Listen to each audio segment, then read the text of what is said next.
지난 몇 주간 동안 마음에 목회자로서 많은 긴장을 갖게 하는 그런 일들이 있었습니다. 우리 성도님들 가운데 개인적으로 사업 안에 예기치 않았던 갑자기 어려운 일이 닥쳐오면서 정말 눈앞이 깜깜하고 과연 이 일이 어떻게 결말 지어질까? 이 일을 과연 헤치고 나아갈 수 있을 것인가? 하나님의 도우심이 아니면 절대로 극복할 수 없을 것 같은 그런 어려운 난항으로 새벽마다 눈물을 뿌리며 하나님 앞에 기도하면서 우리 성도의 아픔을 안고 주님 앞으로 함께 나아갔습니다. 하나님께서 은혜 가운데 오히려 전화위복이 되도록 축복해 주셔서 모든 괴로운 일들이 변하여 환희의 찬양이 되게 하시는 놀라운 은혜와 축복들을 맛보아 왔습니다. 사랑하는 성도 여러분, 오늘 여러분들이 멀쩡한 모습으로 이곳에 앉아 계시지만 오늘 주님을 예배하는 여러분들의 마음의 내면에 누구도 알지 못하는 복잡하고 어려운 일들로 말할 수 없는 난관에 봉착한 당황스러움으로 어찌해야 할 바를 알지 못하는 어려움 가운데 계신 분도 있을지 모르겠습니다. 육신적인 질고나 또는 사업상의 문제나 자녀의 일이나 가정의 일이나 여러 가지 어려운 일들 가운데 여러분 기억하십시오. 하나님께서 여러분과 함께 하시며 하나님께서 그 모든 일들이 지나도록 여러분과 동행하고 계시다는 것을 잊지 마시기를 축복합니다.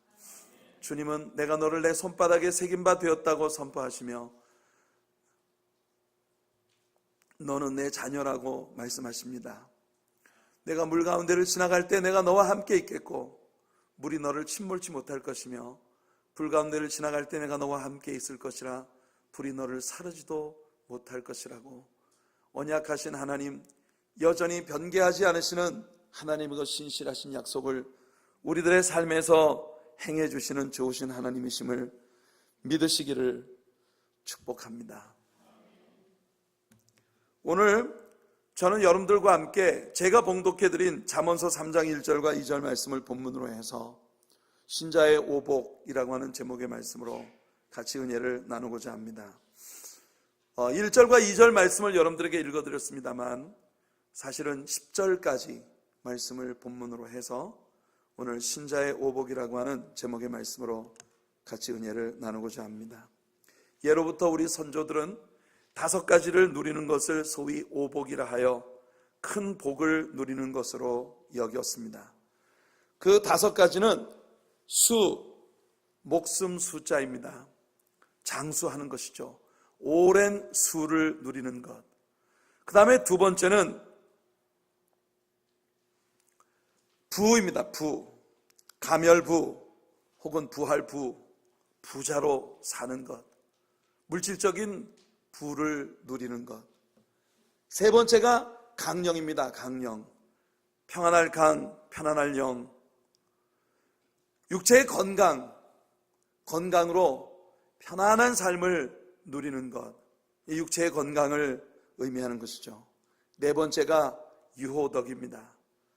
바유, 조울호, 덕덕.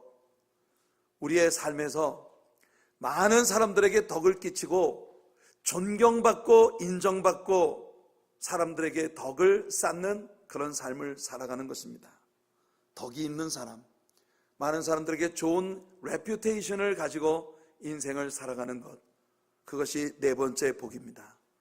마지막 5번째가 고종명, 고종명이라고 하는 건 상고할 고 끝날 종, 목숨 명자입니다. 목숨을 내 명을 다할 때까지 누리는 것. 장수와는 별개의 일이죠. 내게 주어진 명을 다하고 죽는 것, 그것이 고종명입니다. 우리 선조들은 이 5가지 복을 누리는 것이 오복을 타고난 것이다. 그런데 여러분, 우리 조상들이 이야기해왔던 이 5가지 복이 하나님의 말씀 안에서 하나님을 믿는 성도들에게 주시는 하나님의 축복으로 언약되고 있다는 것을 아십니까? 이 5가지 항목 하나도 남김없이 문자 그대로 이 축복들이 오늘 우리가 읽은 본문 잠언서 3장 1절로 10절까지의 말씀에서 언약되고 있는 것입니다. 한 가지 다른 것이 있습니다. 우리 선조들이 이야기했던 이 오복은 단순히 타고나는 것이다 라고 하는 개념을 갖고 있었습니다. 복은 타고나는 것이다. 자신의 선택의 여지 없이 자신의 어떤 초이스가 없이 그렇게 타고나는 것이다. 하지만 성경이 우리들에게 언약하고 있는 이 동일한 5가지의 축복은 우리가 타고나는 것이 아니라 하나님과의 사귐 가운데에서, 하나님과의 좋은 교제와 나눔 가운데에서 우리 하나님께로부터 얻어가는 것이라고 하는 걸 우리들에게 보여주고 있다는 것입니다. 성경은 그 5가지 복이 하나님을 믿는 우리 신앙인들의 신앙의 삶의 아름다운 열매로 우리에게 주어지는 것이라고 규정하고 있는 것이에요. 이 둘 사이에는 큰 차이점이 있습니다. 복은 우연히 타고나는 것이 아니고 하나님과의 사귐과 섬김과 순종의 삶을 통해서 만들어가는 것이라고 하는 개념의 차이입니다. 여러분들이 스스로 생각할 때 나는 별반 복을 타고나지는 못했다 할지라도 하나님을 믿고 여러분 예수 그리스도 안에서 구원을 받은 하나님의 자녀들이라면 하나님을 섬기는 하나님의 말씀에 입각한 신앙생활 속에서 날마다 하나님의 아름다운 축복들을 만들어 가실 수 있는, 아직도 여러분들의 남아있는 삶에 하나님의 많은 복을 창조해낼 수 있는 창조적인 은혜와 능력과 축복을 받은 사람들이라는 것입니다. 오늘 이 성경이 약속하는 5가지 놀라운 복을 하나님과 함께 만들어가는 여러분 모두가 되시기를 예수님의 이름으로 축원해 드립니다. 먼저 오늘 여러분들에게 읽어드린 2절 말씀해 보니까 우리들에게 장수의 복을 약속하고 있습니다. 우리 선조들이 추앙하던 오복으로 이야기한다면 이것이 바로 수의 복입니다. 여러분, 사람들은 오래 사는 것, 장수하는 것을 복이라고 여겼던 것이에요. 하지만 우리가 읽은 성경 말씀 속에는 단순히 오래만 사는 것이 아니라 평강 가운데에서 장수하는 복이 약속되고 있는 것이에요.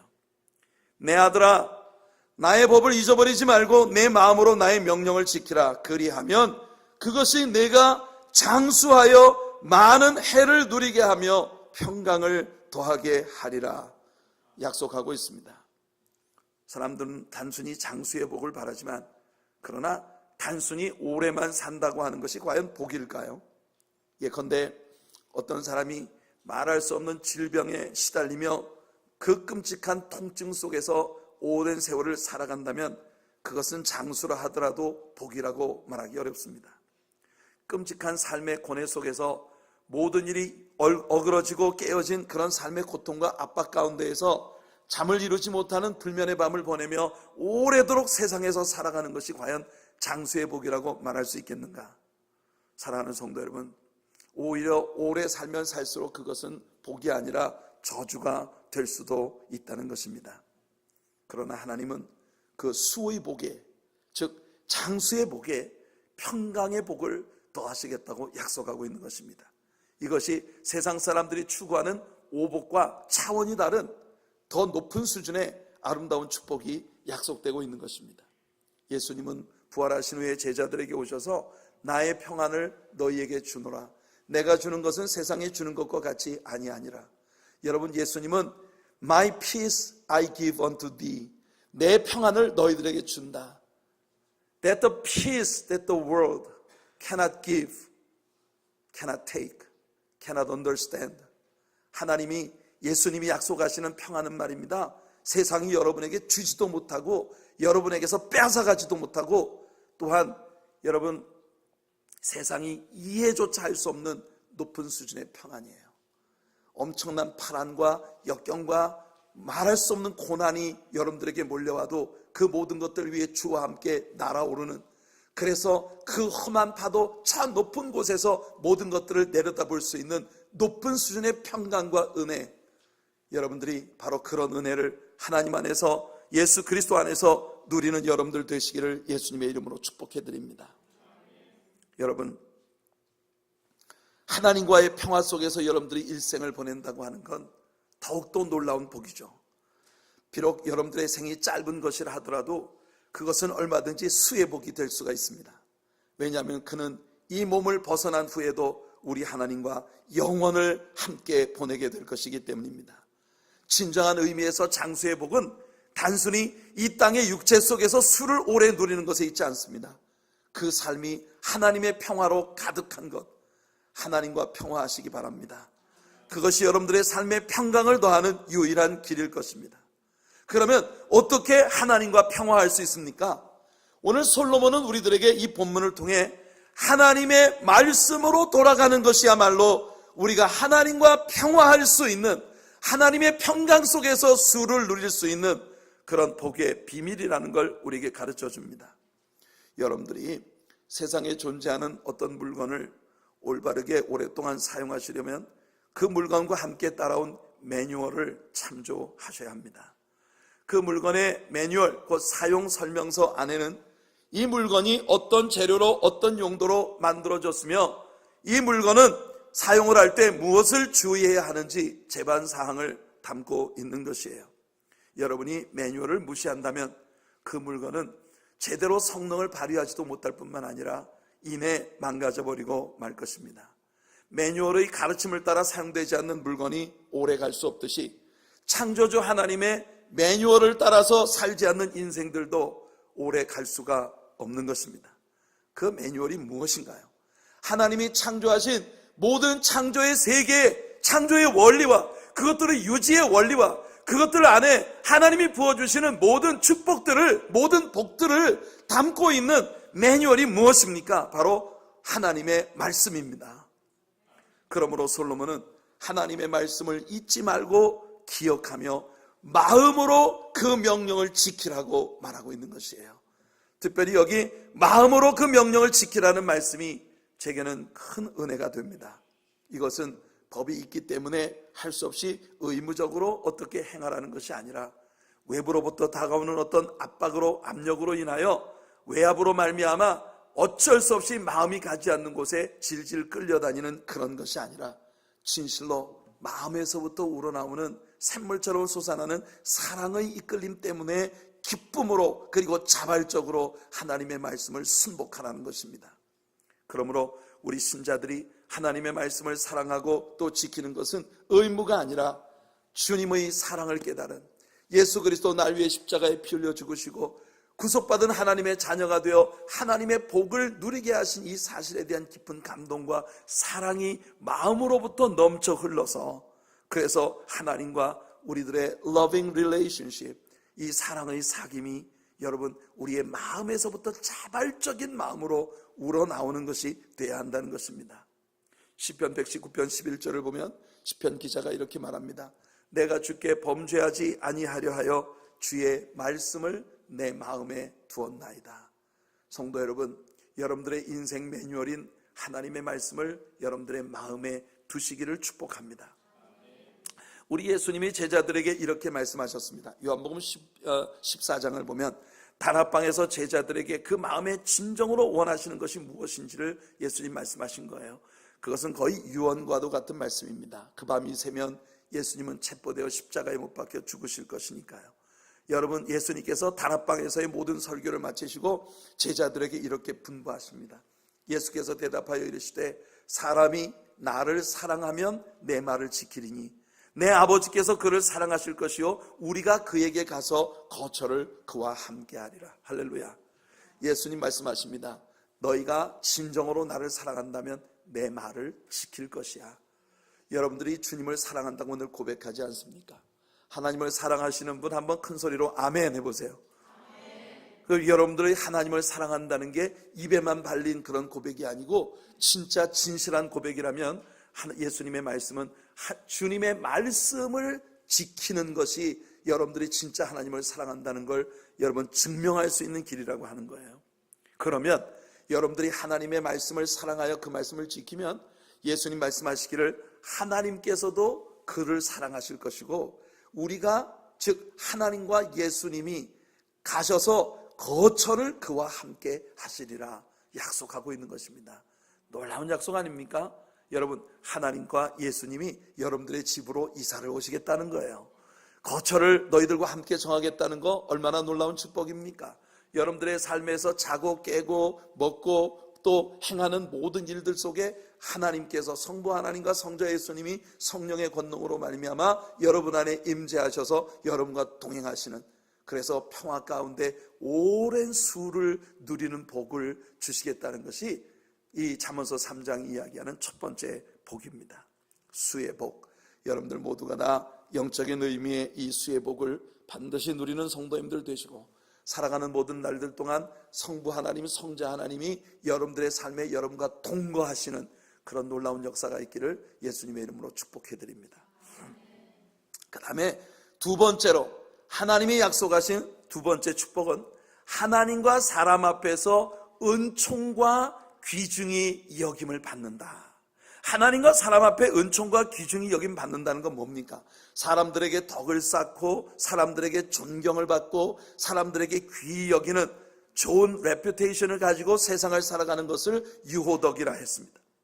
우리 하나님의 약속은 뭡니까? 사람들 앞에서만 인정받고 사람들 앞에서만 존경받고 사람들 앞에서만 덕을 쌓고 좋은 레퓨테이션, 좋은 평판을 가지고 살아가는 것이 아니라 우리 하나님에게까지 은총과 귀중히 여김을 받는 복을 주시겠다는 거예요. 할렐루야. 여러분이 이 세상에 사람들에게만 유호덕이 아니라 우리 하나님 아버지께까지 유호덕의 복을 누리는 그런 삶을 주시겠다고 하나님이 약속하고 있지 않습니까? 이런 축복은 어디에서부터 온다고 솔로몬이 말하고 있나요? 3절과 4절을 봅시다.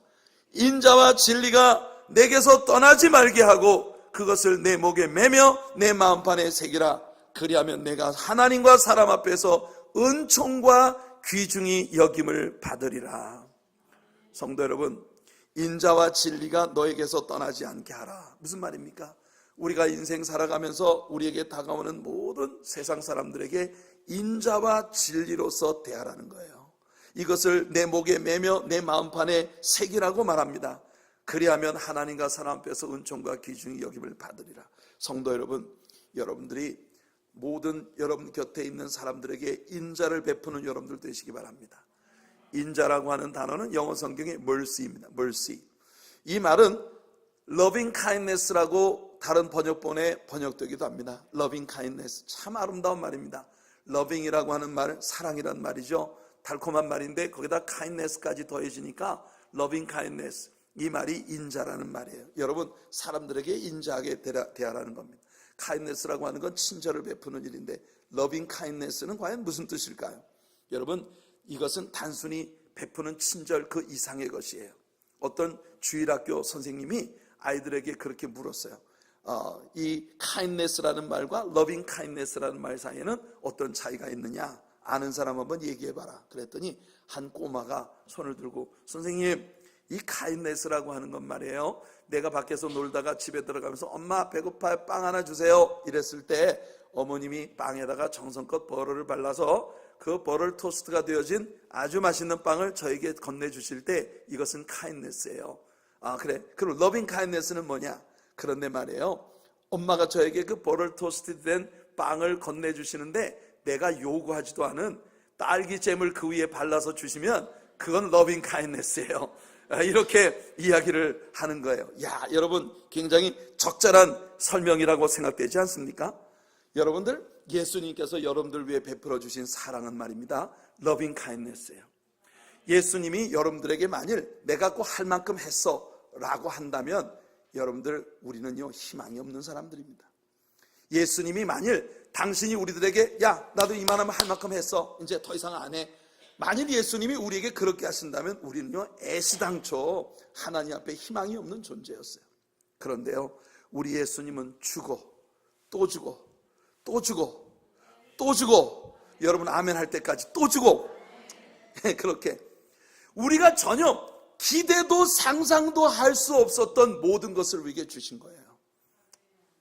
하늘 보좌의 영광을 버리시고 이 땅에 오셔서 여러분, 그는 우리들에게 모든 것을 주셨습니다. 우리 영혼을 구원하시고 우리 질병을 고쳐주시고 우리의 삶에 우리와 동행하시며 우리들의 삶의 온갖 좋은 것들, 성령의 은사와 나타나심을 통하여 우리를 예수 그리스도 제자 되게 하시고 예수님을 알기 이전에 상상조차도 할 수 없었던 가치 있고 의미 있는 일들 가운데로 우리를 이끌어 가시는 좋으신 하나님, 그는요 끝없이 우리에게 좋은 것을 예비하십니다. 신명기를 공부할 때 배웠던 말씀 기억하십니까? 하나님께서요, 이미 나타난 것은 너희들의 것이요, 그러나 내 안에는 아직도 베일 벗기지 않은 너무나 아름다운 축복들이 너희를 기다리고 있다. 기억나십니까 여러분? 이스라엘 백성들이 가나안 땅으로 들어가기 직전에 하나님께서 그들에게 말씀하신 거예요. 여러분들 인생 살면서 얼마나 많은 은혜와 축복들을, 하나님 안에 감추어진 축복들을 찾아내어 여러분 것 삼으셨습니까? 아직도 하나님의 품 안에는 여러분 것이 되기 위해 기다리고 있는 너무나 많은 축복들이 기다리고 있단 말이에요. 예수님은 아버지의 그 아름다운 사랑들이 다 우리 것 되게 하기 위하여 우리가 상상도 기대도 하지 못했던, 우리가 정말 기대조차 하지 못했던 더 넘치는 그런 러빙 카인니스로 우리들에게 복 주시는 분이십니다. 그런데 인자와 진리로 내 목에 매라 했습니다. 진리는 뭡니까? 인자라는 말이 이렇게 러빙 카인니스라고 하는 기막힌 의미를 갖고 있는 반면, 진리라고 하는 것은요 전혀 다른 개념을 갖고 있습니다. 진리는 타협이나 절충이 있을 수가 없어요. 1 plus 1 equals 2, 이게 답입니다. 이게 진리입니다. 1 plus 1이 3가 될 수 없습니다. 그건 진리가 아니에요. 그러므로 인자라고 하는 것은요 진리 이상의 것을 우리들에게 베푸는 것이고, 진리는 꼬장꼬장 따지는 것이에요. 인자와 진리를 가지라고 말합니다. 이 만날 가능성이 절대로 없는 두 단어가 어떻게 함께 만날 수가 있나요? 인자하면 진리를 뛰어넘는 사랑을 주는 것이고요, 진리가 있다면 인자를 베풀 수가 없습니다. 꼬장꼬장 따져서 심판하고 여러분 분별하는 것이에요. 그런데 이 두 가지가 예수 그리스도 안에 모두 충만합니다. 바로 예수 그리스도 안에서 인자와 진리가 함께 만난 것이에요. 요한복음 1장 14절에서 말씀이 육신이 되어 우리 가운데 거하심에 우리가 그의 영광을 보니 아버지의 독생자의 영광이요 은혜와 진리가 충만하더라. 십자가에 못 박히신 예수 그리스도 안에 하나님의 넘치는 은혜도 있고 진리도 있습니다. 우리는 하나님의 자녀로서 이와 같은 축복을 받은 사람들입니다. 그러므로 우리는 예수님께 배운 인자와 진리를 행하는 자들이 돼야 한다는 거예요. 예수님은 우리가 그저 빵 한 조각을 원했을 뿐인데 그 위에 잼을 듬뿍 발라서 우리에게 주신 사랑의 주님이십니다. 그러므로 우리가 세상을 살아가며 우리들도 그렇게 하면서 살아야 된다는 거예요. 우리는 절대로 내가 할 만큼 했어 그 자리에서 멈추어서는 안 됩니다. 주님을 향한 헌신에 그렇게 해야 합니다. 여러분, 주님을 향한 헌신에 나는 이만큼 할 만큼 했어, 이제 손 터는 거야, 내가 할 만큼 했다고 리밋을 정한 그 한계 안에 머무는 것이 아니라 내가 할 수 없는 그것까지, 내가 할 수 있는 것 이상의 것을 하나님 앞에 하는 그런 여러분들이 되시기를 바랍니다. 여러분, 우리 교회는 바로 어제까지 말이에요 수혜를 만난 건물 같았었습니다. 여러분들, 우리가 예배를 드리는 이 본당은 말짱했지만 그것도 말짱하기 위해서 정말 많은 사람들의 희생과 헌신이 있었어요. 여러분, 제가 우리 주말마다 이경아 장로님과 사봉진 장로님 두 분이 이 천정 위에 올라가서 매 주말마다 작업을 하셔요. 그런데 여러분, 우리 이경아 장로님 부상을 당해서 이 치료 몸이 불편해서 아침에 못 나오시고, 또 우리 사봉진 장로님은 또 가족 휴가 계획이 있으셔서 또 2주간 동안 자리를 비우시고, 하필 그런 판에 눈이 오고 비가 와가지고 이 천정이 누수가 일어났는데, 한 새벽에 예배를 드리는데 슬링이 막 떨어지고 여기 비가 막 쏟아지고 난리가 났어요. 그래가지고 제가 이게 이빨이 없으면 잇몸으로 버텨야지, 이게 귀한 장로님들이 안 계시니까 나라도 해야 되겠다. 그래가지고 새벽 예배가 끝나고 난 다음에 우리 성도님들한테 다 컨퍼런스룸 가서 기도하시라고 하고 여기 사다리를 갖다 놓고 위를 한번 올라가 봤어요. 처음으로 제가 이 꼭대기 위를 사다리를 타고 직접 올라가 보니까 기가 막히더라고요. 이 위에는 여러분들이 보이지 않는 놀라운 또 하나의 세계가 있습니다. 이 천장 위에, 저 위에 있는 루핑 아래 또 하나의 천장이 이 속에 지금 감추어져 있어요. 여러분들에게 매끈하게 깔끔하게 만들어진 성전 안에서 예배를 드린다는 거 참 귀한 일이지만, 이렇게 할 수 있기 위해서 보이지 않는 이들의 말할 수 없는 손길이 여러분 얼마나 쉬지 않는, 제가 생각할 때는 저분들이 정말 지칠만도 한데, 그런데요 오히려 인조이 하는 것 같아요. 비가 지난번에 와서 여기 실링 타일이 하나 툭 떨어져 예배 드리는 동안에 우리 성도님들이 이제는 새벽기도 나오시는 분이 놀라지도 않습니다. 타일이 하나 뚝 떨어지면 또 떨어졌네. 그리고 옆으로 가서 예배 드려요. 끝나고 난 다음에 우리 장로님이 사다리를 갖다 놓고 올라가는데 아무리 찾아도 물이 어디서 새는지 발견할 수가 없어요. 그래가지고 저보고 한번 올라가 보라. 올라가 보니 여러분 사다리 꼭대기 맨 꼭대기 층 위에 서서 저 지붕 위로 몸이 다 올라가가지고 거기 뭐 온 플래시라이트로 비추고 했는데 찾을 수가 없어요. 그래가지고 도저히 찾을 수 없으니까 일단 물이 떨어진 흔적이 있는 곳에다 그릇 하나 받쳐놓고 실링 타일을 새로 새 것을 갖다 끼워놓고 내려왔거든요. 근데 이 장로님이 이제 제가 다 끝났다고 사무실 가서 앉아 있는데 장로님이 사다리 갖다 놓고 이제 우리가 다 헤어졌는데 우리 장로님이 옷을 여기다 벗어놓고 가서 옷 가질러 딱 왔는데 옷 입고 돌아서는 순간 등 뒤에서 물이 주르륵 흐르는 거예요. 그러니까 여러분 한번 생각해 보세요. 여러분 같으면 얼마나 짜증나겠습니까? 금방 올라가가지고 이거 다 조치하고 그리고 실링 타일 새로 딱 끼우고 돌아섰는데 물이 또 흐르는 거예요. 에라 모르겠다. 나 할 만큼 했어. 이럴 만도 한데 우리 장로님은 그걸 쳐다보면서 야 잘됐다 요놈 드디어 찾았네. 그리고 사다리 갖다 놓고 다시 올라가가지고 보니까 그 물이 쭉 새는 데가 보이는 거예요. 그래가지고 그걸 조치를 다 했단 말이에요. 이 위에 여러분 상상할 수 없이 많은 그릇들이 이 실링 위에 있습니다. 그리고 그 그릇들이 여러분 호스로 연결이 돼서 다 밖으로 물이 빠지고 있어요. 이것이 여러분 수년 동안을 계속해서 여러분들이 모르는 사이에 이렇게 섬겨주신 지체들의 손길이 이렇게 만들어 놓은 거예요. 이것이 여러분 주님을 향한 러빙 카인드니스입니다. 여러분 누가 신앙생활을 하면서 그렇게 하지 않아도 될 건데 여러분 정말 성도님들이 예배의 불편을 느끼지 않게 하기 위해 매주마다 봉사를 하는 이런 지체들의 손길이 있어 왔다는 거죠. 그런데 여러분 이제 그런 노력만으로는 도저히 감당할 수 없을 만큼 많은 문제들이 생기고 있어요. 지난 주일날 제가 무슨 일이 있어서 재정부회를 잠시 들렸는데 재정부원들이 헌금을 계수하다가 어떤 성도님이 지붕 공사를 하는 시드머니로 사용되기를 원합니다 라는 자원하는 헌금을 드렸습니다. 꽤 많은 액수를 하나님께 헌금을 했어요. 한 번도 누가 이런 일을 해야 된다고 할 거라고 광고를 한 적도 없고 이야기하지 않았는데 교회 내면의 일들을 알아가는 우리 성도님들이 자발적인 마음으로 이렇게 누구든 지금은 우리 성도님들 만나면 우리가 올해는 반드시 뭔가를 해야 합니다. 우리는 반드시 올해 뭔가를 해야 합니다. 할 수 있습니다. 이런 이야기들을 성도님들이 제게 하고 있는 것이에요. 어제는 우리 권사님들이 제 방을 찾아오셨어요. 5갤런짜리 물통을 하나 들고 오셔가지고 저한테 하는 말이 목사님 이 통에다가 레이블 하나 만들어서 붙여주세요. 무슨 레이블을 만들어 붙여주냐. 성전을 위한 특별 헌금 통을 만들겠다는 거예요. 5갤런짜리 물통에다가 우리 성도님들이 교회 올 때마다 주머니에 있는 이 돈들을 다 거기다 넣고 가도록.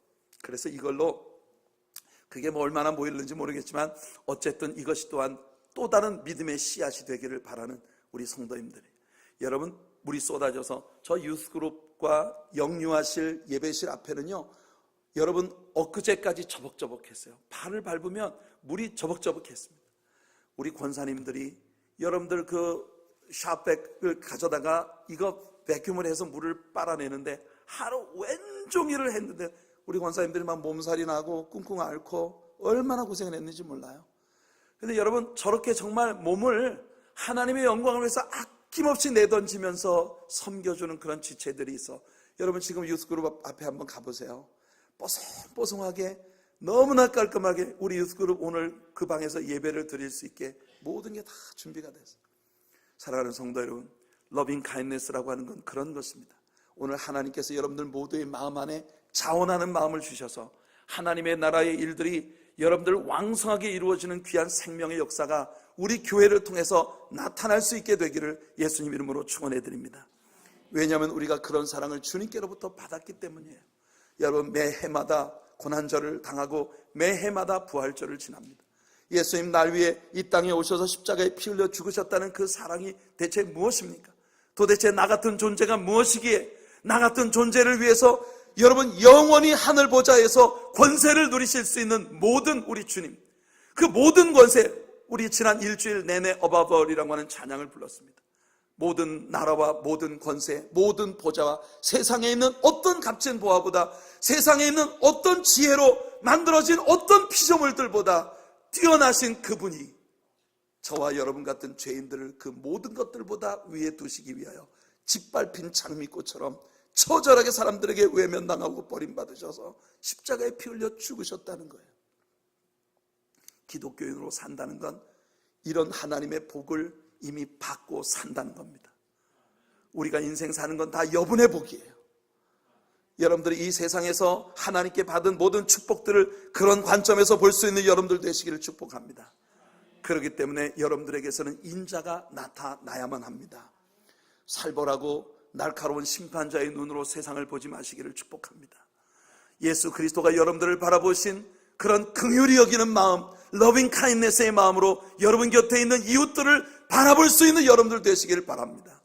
그럴 때 여러분들의 가정이, 여러분들의 이웃이, 여러분들이 속한 모든 커뮤니티가 하나님의 나라가 되어줄 수 있는 것이겠죠. 예수님 말씀하십니다. 누가 너더러 오리를 함께 가자고 하거든 오리뿐만 아니라 십리를 동행해 줘라. 누가 너에게 겉옷을 내놓으라 하거든 속옷까지 다 벗어줘라. 누가 너에게 오른뺨을 때리거든 왼뺨까지 내대라. 이렇게 할 수 있는 게 뭡니까? 이것이 바로 러빙 카인네스입니다.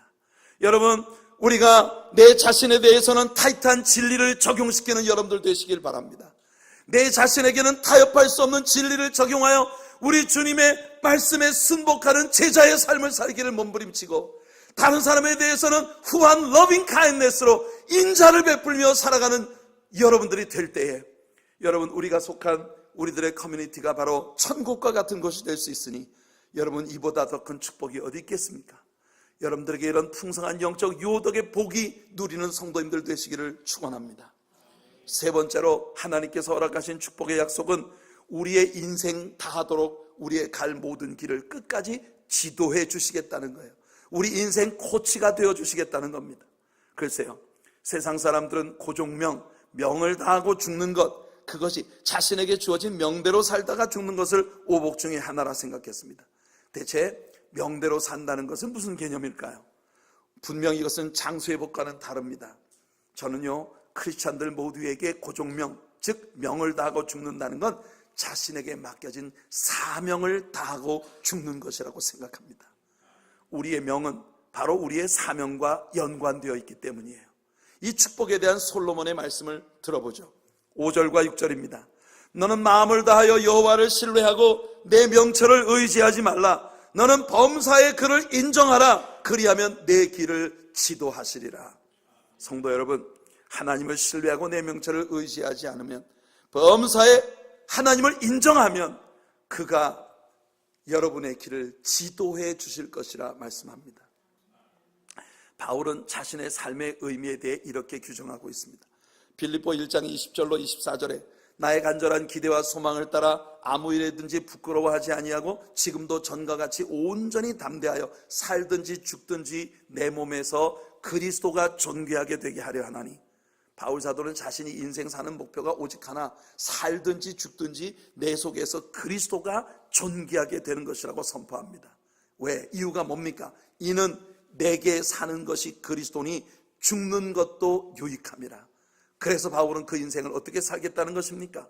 그러나 만일 육신으로 사는 이것이 내일의 열매이칠 때 무엇을 택해야 할런지 난 알지 못하노라.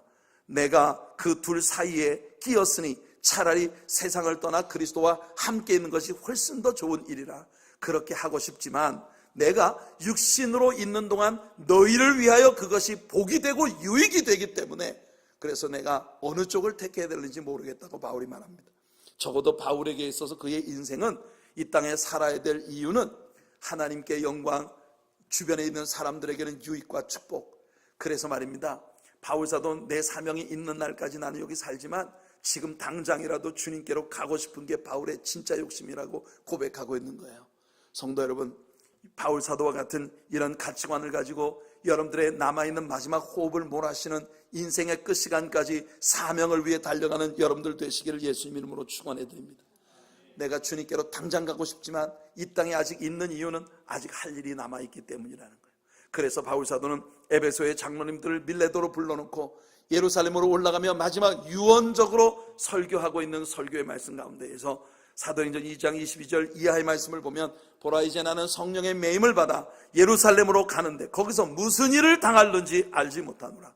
오직 성령이 각 성에서 내게 증언하여 결박과 환난이 나를 기다린다 하시나, 내가 달려갈 길과 주 예수께 받은 사명 곧 하나님의 은혜의 복음 증거하는 일을 마치려 하면은 나의 생명조차 조금도 귀한 것으로 여기지 아니하노라. 보십시오 여러분, 이것이 진정으로 하나님을 믿는 사람들의 고종명이 아니겠습니까? 우리가 명을 다한다는 것은 우리의 삶에 주어진 사명을 다하고 주님께로 가는 것을 의미하는 것이에요. 자명해 주는 것은 더 이상 우리들의 삶이 우리 자신만의 것이 아니라는 것입니다. 우리의 삶은 하나님의 도구입니다. 그러므로 이제 우리는 우리의 삶의 범사에 우리 하나님을 인정해야 합니다. 그럴 때 우리는 하나님의 지도하심이 있는 삶을 살아가게 되는 것이에요. 여러분, 하나님께서 시시로 여러분들에게 나타나셔서 여러분들의 삶에 이거 해라 저거 해라 훈수를 두어주시는 그런 삶을 진정으로 살고 싶으신가요? 여러분, 우리는 하나님의 지도하심이 없는 삶이 얼마나 어둡고 고통스러운 것이 될 수밖에 없는지 성경에서 배웁니다. 아브라함의 생에서 우리는 귀중한 진리를 배웠어요. 창세기 16장에서 아브라함은 사라의 말을 듣고 순전히 인간적인 꾀를 내어 이스마엘이라고 하는 아들을 낳았습니다. 그때가 아브라함의 나이 85세입니다. 그리고 그 다음 17장에 들어가 보면 아브라함의 나이 99세가 되었을 때 하나님께서 아브라함에게 다시 나타나시는 것을 봅니다. 그러니까 아브라함이 하나님의 인도하심이 아닌 자기 자신의 꾀로 사고를 쳤을 때 하나님께서는 14년 동안을 아브라함에게 나타나지도 않으셨고 아브라함에게 말씀도 주지 않으셨다는 말입니다. 여러분, 하나님의 음성을 듣고 갈대아 우르에서 떠나서 하란을 지나 가나안 땅으로 들어오기까지 인생에 하나님의 명령을 받고 난 그 후로부터 늘 하나님과 동행하며 어느 곳을 가든지 아브라함은 두 가지를 했다는 거 우리가 배웠어요. 자기를 위해 장막을 치고 하나님을 위해 제단을 쌓는 일.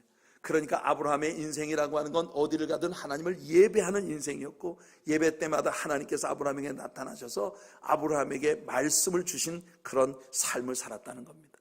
그런데 여러분, 그런 아브라함이 14년 동안을 하나님의 침묵 아래에서 하나님의 음성을 듣지 못하는 답답하고 힘겨운, 영적으로 말할 수 없이 외로운 그런 세월을 보냈어야 했다는 거예요.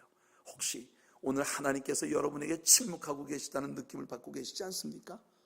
여러분, 왜 하나님은 여러분들에게 나타나셔서 아브라함에게 하신 것처럼 말씀하지 않으시는 것일까요? 오늘날의 하나님은 더 이상 그렇게 하실 수 없는 하나님이신가요? 아닙니다, 여러분. 오늘 여러분들이 마음으로 정말 주님을 인정하고 경외하고 하나님을 예배하고 진정으로 주님께 순복하고자 하는 삶을 산다면, 하나님께서 범사에 여러분들이 주님을 인정한다면 하나님은 지금도 아브라함에게와 같이 매일 매순간 여러분들에게 나타나셔서 성령의 능력으로 여러분들을 권고하시고 이끌어주시고 축복해 주실 줄로 믿습니다. 14년 만에 침묵을 깨뜨리고 하나님이 아브라함의 99세에 아브라함에게 나타나셨을 때 하나님께서 14년 만에 침묵을 깨뜨리고 처음으로 주신 말씀이 뭔지 압니까? 나는 엘샤다이, 나는 전능한 하나님이라. 이 말씀이 아브라함에게 뭘 말씀하고 있는 겁니까? 아브라함아, 왜 네 꾀대로 해? 왜 네 하고 싶은 대로 해? 나는 모든 걸 할 수 있는 엘샤다이, 나는 전능한 하나님이야. 나를 의뢰해라. 여러분, 그게 아브라함의 99세이고 하나님이 다시 나타나신 그때로부터 1년 만에 아브라함은 아들을 낳은 것입니다. 여러분들의 삶에서 하나님의 언약하신 축복들이 이루어지는 걸 보고 싶으시다면 범사의 여호와 하나님을 인정하는 여러분들 되시기를 축복합니다. 하나님을 인정하지 않고 하나님을 저버렸던 사사시대 이 종교적인 암흑기에 이스라엘의 결론은 어떻게 났습니까? 그들은 하나님을 알지도 못했고 섬기지도 않았어요. 그 결과가 12토막 살인사건이었습니다. 국가가, 교회가, 성전이 12토막으로 갈갈이 찢기고 나누어지는 비참한 그런 최후가 사사기의 마지막 사건입니다. 성도 여러분, 오늘 12토막 난 이 세상을 우리는 보고 있습니다. 원인은 다른 데 있지 않습니다. 이 자리에 있는 저와 여러분들 모두가 여호와 하나님을 인정하고 그분의 말씀에 순복하며 그분을 경외하는 마음으로 살아가는 저와 여러분들이 되기를 축복합니다. 아수르 왕 사네립이 18만 5천 명의 군대를 보냈습니다. 여러분, 유다 왕 히스기야는 자신들의 힘으로 절대로 이 18만 5천 명의 아수르 군대와 싸울 수 없다는 걸 압니다. 그래서 여러분, 사내립의 위협이 담긴 편지를 두고 성전에 들어가 하나님 앞에 편지를 펼쳐놓고 기도하지 않습니까? 하나님밖에는 우리를 도와주실 분이 없습니다. 하나님 이 일에 개입하여 주시옵소서. 하나님께서 이사야 선지자를 통해서 여러분, 이 히스기야 왕에게 보낸 메시지가 오늘 제가 예배가 시작될 때 예배의 묵상의 인비테이션, 예배의 부름의 말씀으로 여러분들에게 들려드렸던 말씀이 바로 시편 46편의 끝절들입니다. 바로 이 시편 46편의 끝절들이 바로 여호와 하나님께서 히스기야에게 이사야를 통해서 보내신 메시지의 내용입니다. 여러분, 너희는 가만히 있어 내가 하나님 됨을 알지어다. 열방과 세계 가운데 내가 높임을 받으리라. 오늘 여러분들이 찬양한 바로 그 구절이 오늘 하나님께서 여러분들에게 주시는 메시지입니다. 18만 5천 명 군대에게 빽빽하게 포위된 것처럼 여러분들의 삶이 숨조차 쉴 수 없을 만큼 답답하게 막혀있다고 생각하십니까? 하나님께로 가십시오. 그분 앞에 눈물을 흘리세요. 그분 앞에 여러분들의 마음을 쏟으세요. 하늘이 무너진 것처럼 보여도 그곳에서 하나님이 여러분과 함께 하셔서 피할 길을 주실 줄로 믿습니다.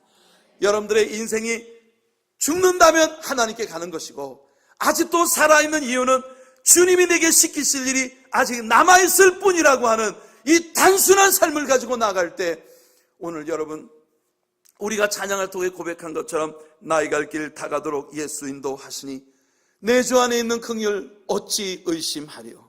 성령 감화 받은 영혼 하늘 날아갈 때에 영영 부를 나의 찬송 예수 인도하셨네.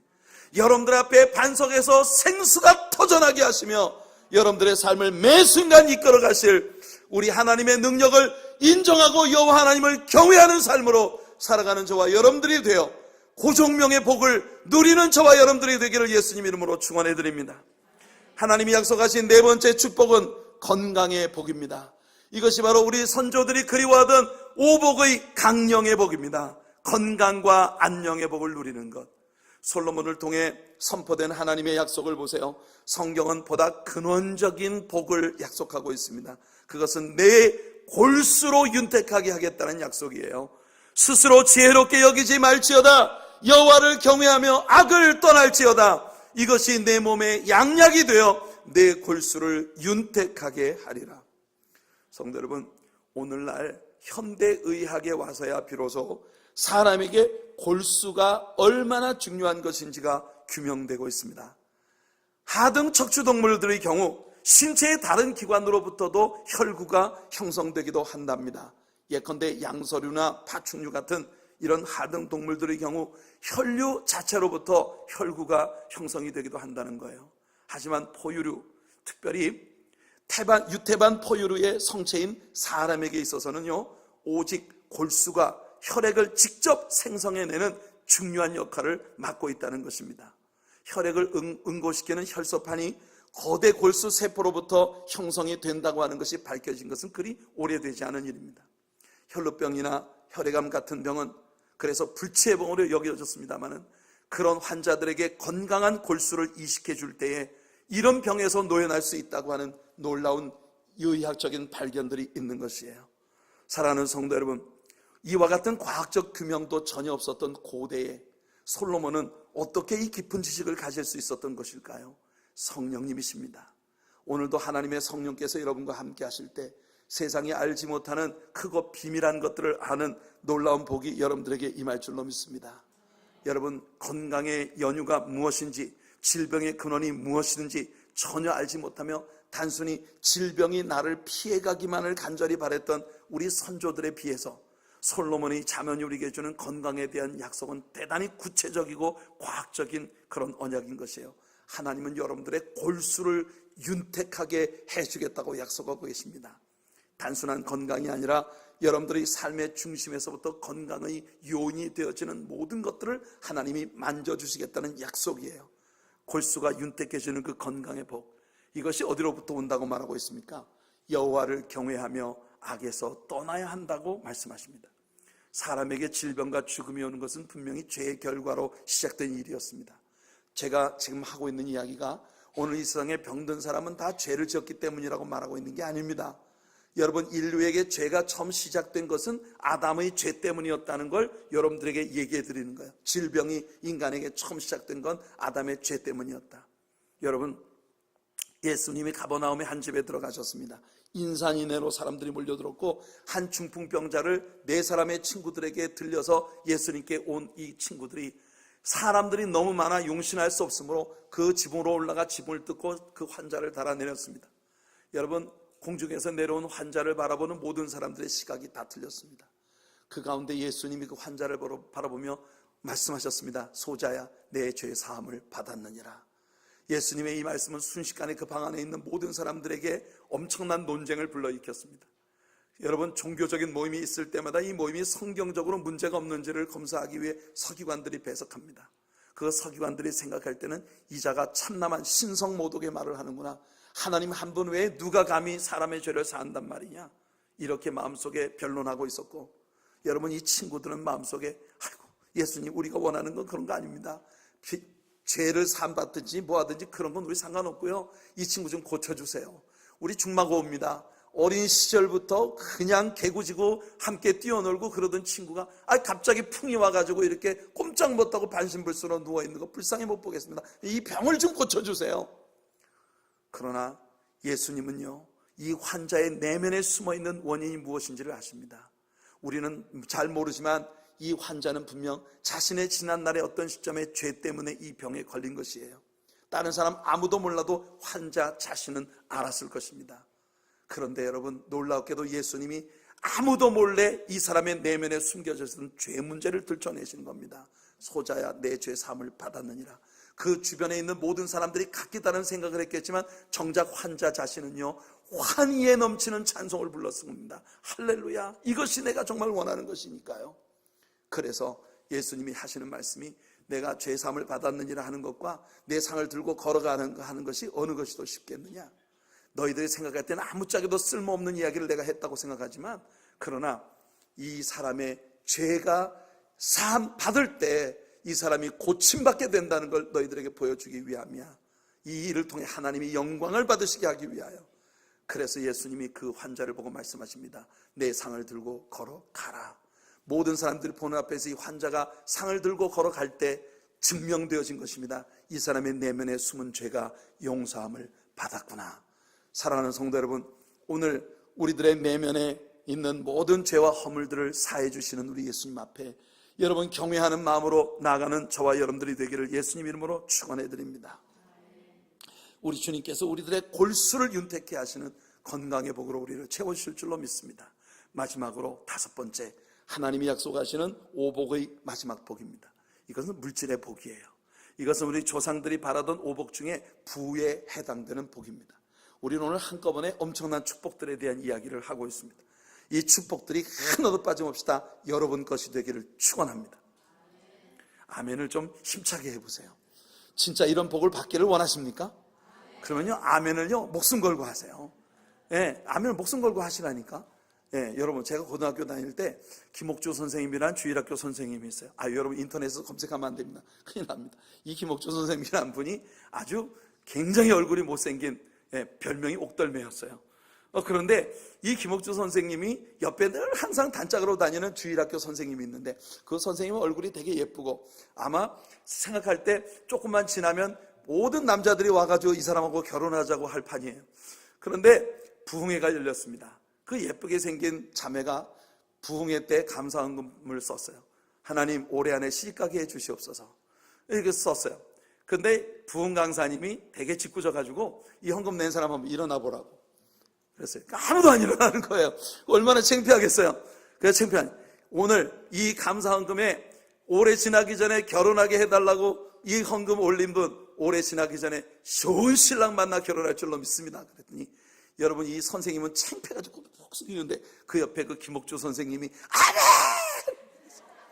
자기는 헌금도 안 하고 옆에서 아멘! 놀라운 역사가 일어났습니다. 예, 그 해에 여러분들 외국에 선교사로 나가 계시던 목사님 한 분이 한국을 들어왔다가 이 김옥주 선생님을 보고 한눈에 반해버렸어요. 야, 이거 집신도 짝이 있더라니까요. 이분이 한눈에 반해가지고 이분이 결혼을 해가지고 목사님 사모님이 됐어. 그 해가 지나기 전에 시집 갔습니다. 할렐루야. 그러니까 여러분 아멘을 하시려거든 목숨 걸고 하세요. 별로 이렇게 그 마음에 뭐 부딪히는 게 없는 것 같아요.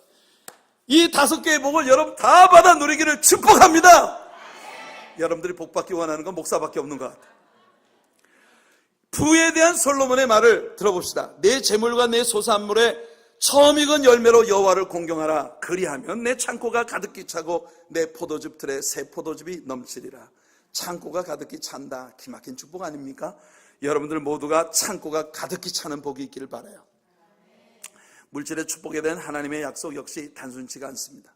사람들이 흠모하는 부의 복이란 내가 이 죽을 때까지 쓰고도 남을 만한 물질을 갖는 것이 아니겠어요? 그런데 우리 하나님이 약속하신 부의 복은 매우 생산적입니다. 창고가 가득한 것으로 끝나면, 창고가 바닥나면 끝나는 거예요. 그러나 새 포도즙 틀에 새 포도즙이 넘친다. 뭘 말합니까? 이 사람은 항상 성실하게 일하는 사람입니다. 새 포도즙 틀에 새 포도즙이 넘치는 것, 늘 일하고 늘 섬기고, 그리고 그를 통해 역동적이고 창조적인 새로운 물질의 복이 새록새록, 여러분 밤이 지나면 밤새도록 이스라엘 백성들의 장막 곁에 소복소복 흰 눈처럼 내렸던 만나의 복처럼 하나님께서 새로운 축복을 창조적으로 아주 생명력이 넘치는 그런 복으로 여러분들의 삶에 새롭게 부으시겠다는 것입니다. 여러분들이 창고에 가득한 유산 자녀들에게 남겨주면 자녀들은 그것 가지고 자기들의 인생에 다 탕진하고 말 것입니다. 아무런 일도 하지 못하는 무기력한 존재로 전락해버릴지도 모릅니다. 여러분들의 자녀들에게 창고에 가득한 물질보다 새 포도즙들의 새 포도즙이 넘치는 것을 전달할 수 있는 여러분들 되시길 바랍니다. 이것이 진정한 은혜의 유산이죠. 저는 우리들의 삶의 축복의 원리가 있다고 믿습니다. 영적인 복을 많이 받는 사람은 영적으로 사는 사람이에요. 기도 많이 하면 성령 충만 받습니다. 여러분 정말 하나님 말씀 열심히 읽으면 지혜의 말씀, 지식의 말씀에 은사가 옵니다. 여러분 기도 많이 하면 하나님의 성령의 각양 은사들이 여러분들에게 나타나는 거예요. 영적인 일은 영적인 일로 옵니다. 뺀돌 예배에 참석 안 하고 성경 좀 공부하자고 하면은 어떻게 하든지 핑계대고 도망가고, 그렇게 살면요 영적인 복은 절대 여러분에게 오지 않아요.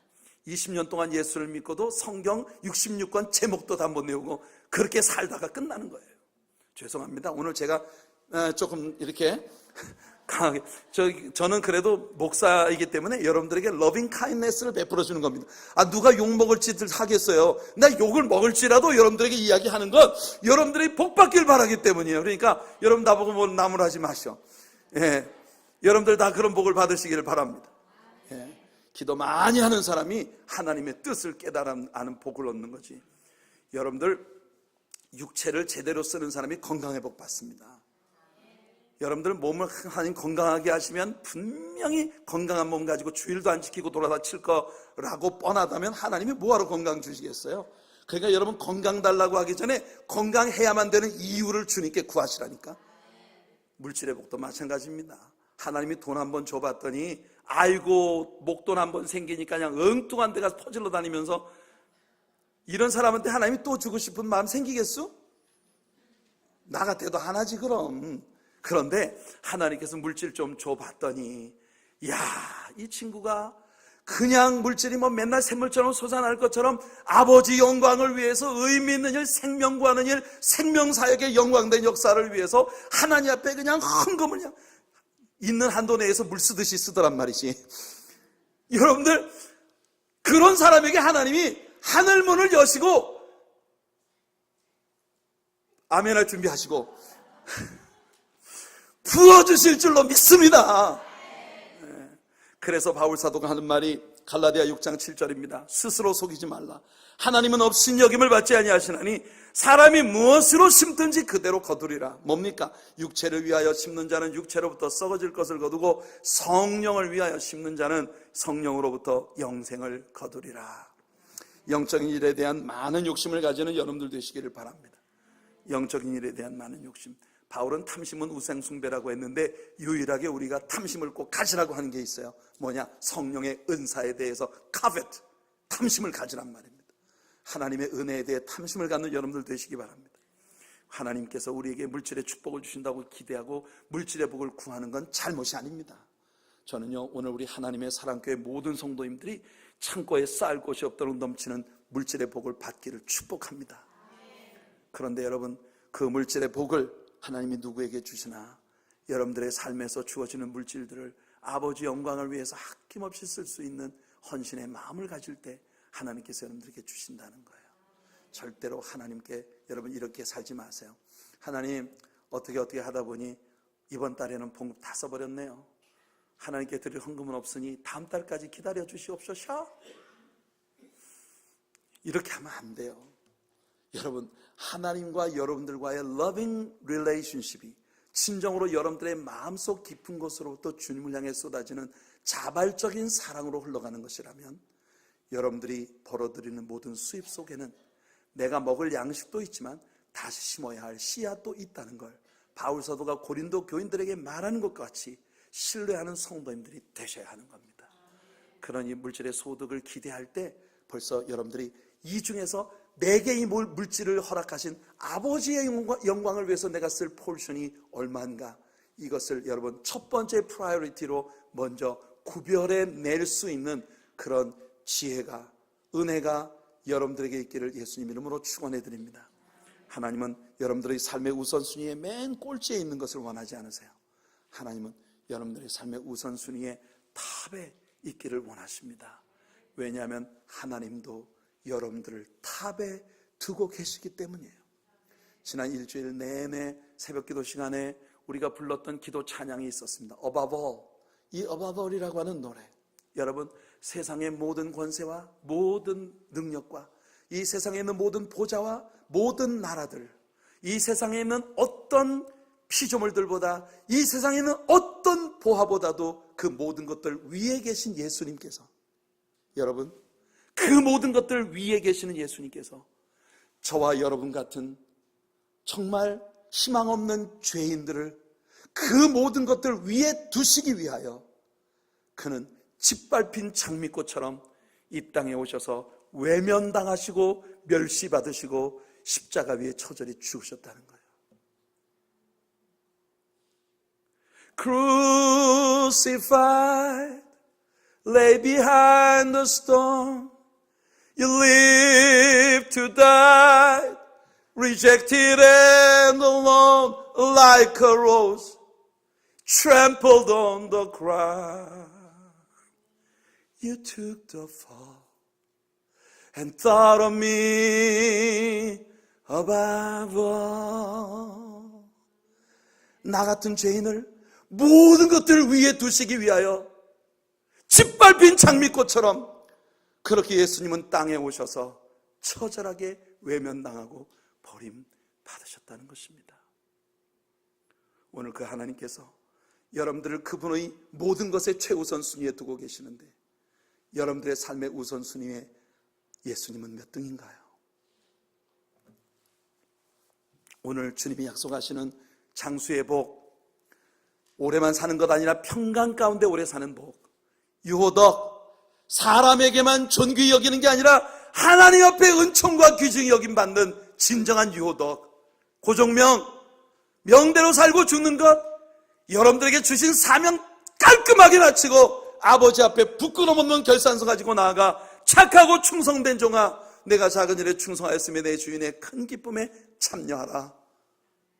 진정한 의미의 고종명의 복을 누리는 여러분들 되시기를 바라며 골수를 윤택하게 하시는 강령의 복을 누리시고 창고에 날마다 넘치게 부으시는 물질의 복을 누리는 우리 성도님들 모두가 되기를 예수님 이름으로 축원해 드립니다.